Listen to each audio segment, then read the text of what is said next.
अस्सलाम वालेकुम। अच्छा जी, आईसीसी वर्ल्ड कप 2023 के लिए पाकिस्तानी टीम का ऐलान तकरीबन कर दिया गया है।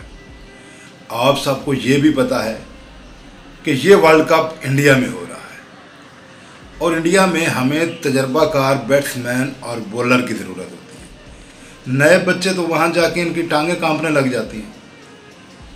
तो ना ये बात हेड कोच की समझ में आ रही है, ना चीफ सेलेक्टर की समझ में आ रही है और ना ही कप्तान बाबर आजम की समझ में आ रही है। मिकी आर्थर कह रहे हैं कि टीम वर्ल्ड कप में उसी मंसूबाबंदी के साथ उतरेगी जिस मंसूबाबंदी के साथ एशिया कप में उतरी।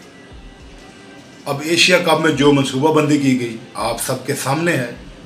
पाकिस्तान इतने बड़े मार्जिन से हारा, शायद तारीख में कभी नहीं हारा होगा।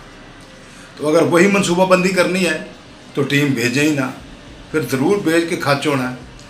उसके बाद इन्होंने पाकिस्तान की टीम को भी अपनी अना की भीड़ चढ़ा दिया है। कप्तान बाबर आजम किसी की बात मानने को तैयार नहीं, इंजमामुल हक साहब उसे बात मनवा नहीं सकते और पीसीबी को शायद सोशल मीडिया पर होती हुई तनकीद भी नजर नहीं आ। फ़खर जमान को आप मुसलसल पिछले तकरीबन 10 मैचों से खिला रहे हैं और किसी एक मैच में उसने खातिर खा कारकर्दगी नहीं दिखाई। शादाब खान की बॉलिंग भी नहीं चली, लेकिन फिर भी कप्तान साहब बसिद हैं कि मैंने इन्हें खिलाना ही खिलाना है। शर्जील खान को आपने अपनी अना की भीड़ चढ़ा दिया, मोहम्मद आमिर को आपने अपनी अना की भीड़ चढ़ा दिया और जो बॉलर आप भेज रहे हैं, मुझे नहीं लगता कि आखिरी ओवर में भी इनको ज़रा सी दर्द हुई तो इन्हें जाके बाहर बैठ जाना है कि मैं अनफिट हो गया, मैं ओवर नहीं करवा सकता। पहले हम कई मैच इसी तरह हारे हैं। तो लिहाजा पूरी कौम का भी ख्याल करें। पाकिस्तानी कौम शौक़ से क्रिकेट देखती है, शौक़ से मैच को एंजॉय करती है और हारने के बाद जो आप लोगों से होती है वो भी आपको पता है। फिर आप लोग एयरपोर्ट पर उतरते नहीं हैं, छुप छुप कर आते हैं।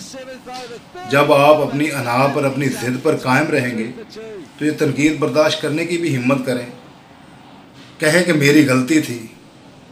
अगर आप जिसको सिलेक्ट करते हैं वो अच्छा खेल पेश करता है, फिर तो आप कहते हैं कि इसे मैंने सेलेक्ट किया था। अगर वो अच्छा खेल पेश नहीं कर सकता तो फिर आप छुपते हैं। आप आकर अपनी गलती तस्लीम किया करें कि इसे मैंने सेलेक्ट किया था और ये मेरी गलत सिलेक्शन थी। लिहाजा पूरी कौम का ख्याल रखें, खुद भी तनकीद से बचें और मुल्क की इज़्ज़त को भी दांव पर ना लगाएं। आपको पता है कि ये मैच दुश्मन देश में खेला जाना है और वहाँ टीम पर कितना प्रेशर होता है।